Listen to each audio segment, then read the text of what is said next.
A new CBS News poll shows that Americans are worried about aspects of the president's immigration crackdown. 56% of Americans now believe his administration is putting a priority on deporting people who are not, in fact, dangerous.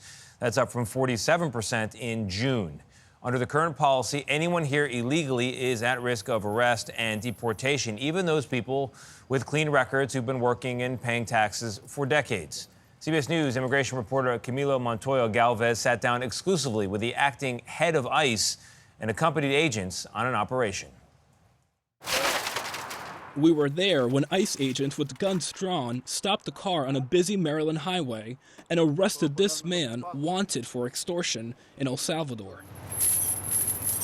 ICE says he's also a suspected gang member.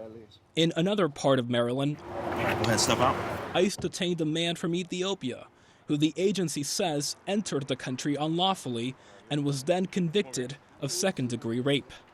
ICE is at the center of President Trump's promise to carry out the largest deportation operation in American history. And with $75 billion in additional funding, the agency is planning to ramp up operations across the country to arrest and deport people like this man who are accused of being in the country illegally. President Trump's spending bill gave ICE $45 billion for detention centers and another $30 billion to fund the deportation process. What we're really focused on is definitely hiring more in our ranks. Do you know how many? We're looking to hire about 10,000. But we've been depleted over the past 4 years. While acting ICE Director Todd Lyons said the agency is still prioritizing violent offenders, he warned that anyone without proper documentation could be arrested. If your agents encounter anyone who is here illegally, irrespective of whether or not they have a criminal record, that person will be taken into custody. If they're here in the United States illegally, yes, they will. Those are called collateral arrests. Correct. Not for racist deportation. Those arrests of non-criminals have triggered protests in places like California. Most have been peaceful, but ICE says agents have faced an increase in threats and violent attacks, including an armed ambush on a detention facility in Texas earlier in July. Circle up, come on, come on. Nikita Baker leads the ICE field office in Baltimore. It's unfortunate that, sometimes there are some individuals out there that want to do, harm to us while we're trying to conduct our duties. Government data obtained by CBS News shows only a small percentage of the criminals deported since the start of 2025 had convictions for violent felonies like homicide. Most had committed immigration or traffic offenses. But Lyons says the numbers don't tell the full story. We can't look at it just based on the violence or the propensity of violence in that crime. Now, if you look at someone that's just been arrested, say, for DUI, while some people might say that's only a misdemeanor, we may have prevented vehicular homicide down the road for someone that's a habitual traffic offender. Can you carry out the mass deportation operation that the president has promised without losing the trust of many in the public? I think one of the main things for us is that open line of communication. Us highlighting these criminal offenders that we are arresting. I think a key thing, too, is working with elected officials to come to common ground. That common ground has been increasingly difficult to find on immigration, an issue that Congress has not acted on in any major way since the 1990s. And ICE's work will continue to be polarizing and contentious. Lyons says he will continue to allow ICE agents to continue the controversial practice of wearing masks, citing concerns about their safety. Nate? Camilo, thank you. I mean, common ground is really what this is about. People That's it. On the far left seem to think that everybody should be able to stay, and then people on the far right seem to say everyone should have to go if they crossed over illegally. You're talking about the extremes. These are the on extremes. each side. But obviously, as a country, we need some sort of solution that makes a balance of the two. No one wants dangerous people here, but at the same time, the public is clearly unhappy with a bunch of law-abiding people who came here but have been here for decades and lost out, working, contributing, out of paying churches, taxes, out of communities, out of families. They don't want that either. So Congress needs to work on this at last. Yeah. Right now to the latest on the Trump administration's crackdown on immigration. CBS News immigration reporter Camilo Montoya-Galvez joined ICE agents in Maryland on an operation and sat down exclusively with the agency's acting director, Todd Lyons.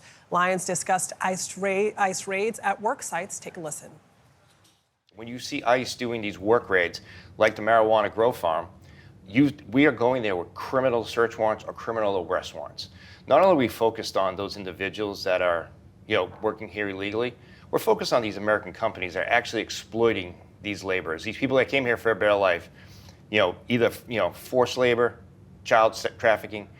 A lot of these worksite cases just isn't a victimless crime of someone here working illegally. And that's why we're going there with these criminal warrants to focus on these American businesses that are trying to make an extra dollar on the backs of these people that came here for a better life. So you are planning on holding accountable the employers, the companies that are hiring people who are here illegally, not just the workers? 100%. Camilo Montoya-Galvez joins us now. Camilo, good morning. Great interview. He was focusing on worksite raids there. And just in June, the Trump administration and ICE had said that they were going to stop raids at farms, at hotels, at restaurants. But that only lasted a couple of days, according to your reporting. Is there a disconnect between, whether or not ICE can conduct raids at these work sites versus what the acting leader there is saying? Well, Adriana, the Trump administration has on paper reversed a Biden administration pause on large-scale immigration raids on work sites and has conducted worksite enforcement operations at a meat packing plant in Nebraska, a horse racetrack in Louisiana, and also cannabis farms in Southern California, arresting hundreds of workers who are suspected and allegedly in the country illegally without permission to work in the country legally. But, of course, as you underscored back in June, there were some mixed messages from the administration.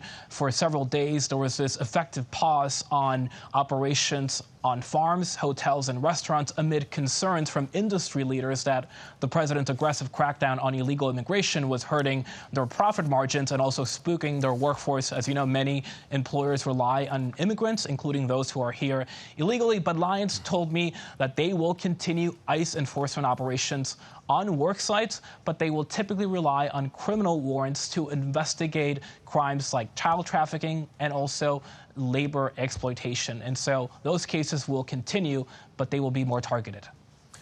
Camilo, what's the latest on the question of whether ICE agents can wear masks? Tony, this has been a really polarizing debate across the country. In addition to the overall debate over who ICE is arresting, we have seen backlash in many communities to ICE enforcement operations. And one of the sources of that tension is the use of masks by ICE agents when they are arresting people suspected of being in the country illegally. Director Lyons told me that he's not initially a proponent of those masks and of using that practice, but he said he will continue to allow it because he's concerned about the safety of his officers. And we did hear from the Department of Homeland Security, which told us that ICE agents are facing an increase in 800% in assaults against agents. Camilo, thank you very much.